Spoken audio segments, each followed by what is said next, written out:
common mistake that hinders your tomato production, and that is single stemming it. If you want to get the most production out of your indeterminate tomatoes, you want to make sure that you don't single stem it.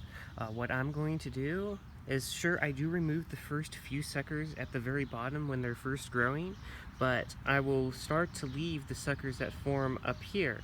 And if you have a string trellis like I have here, at the very top, go ahead and add a few more strings or places for strings so that you're able to trellis up 3 or 4 suckers. I'm also going to do an experiment where I put 2 indeterminate tomatoes together. Now, since tomatoes are slightly heavier feeders, I'm going to make sure I fertilize these well and continue to provide them with everything that they need. But be sure to subscribe if you want to see the results of this. But being sure to not prune your tomatoes wrong. If you have determinate tomatoes, you do not want to prune them at all. So maybe just the bottom leaves that are touching the soil. That is basically all you want to prune with either determinate, semi-determinate, or also dwarf and micro-dwarf varieties. You basically don't want to trim them at all unless leaves are touching the soil.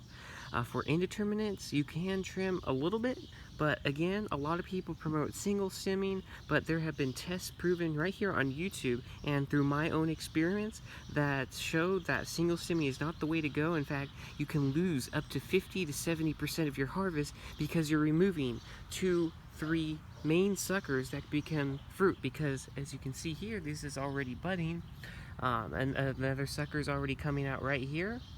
And pretty soon that will also produce buds, and it will produce its own leader shoot heading up.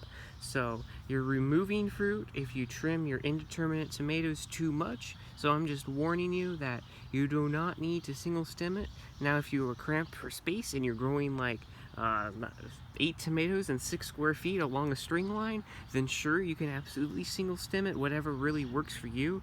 But all I'm saying is, for the average home gardener who's growing an average amount of tomatoes, probably like 3 or 4 plants, you want to make sure you get the most out of your harvest. So to be sure to not single stem it and let it bush out a little bit. Of course, if you have a tomato cage, those work okay for me. A lot of people don't like them, but again, tomato cages such as that one, which I will be putting up as well, they work just fine, and they're very cheap.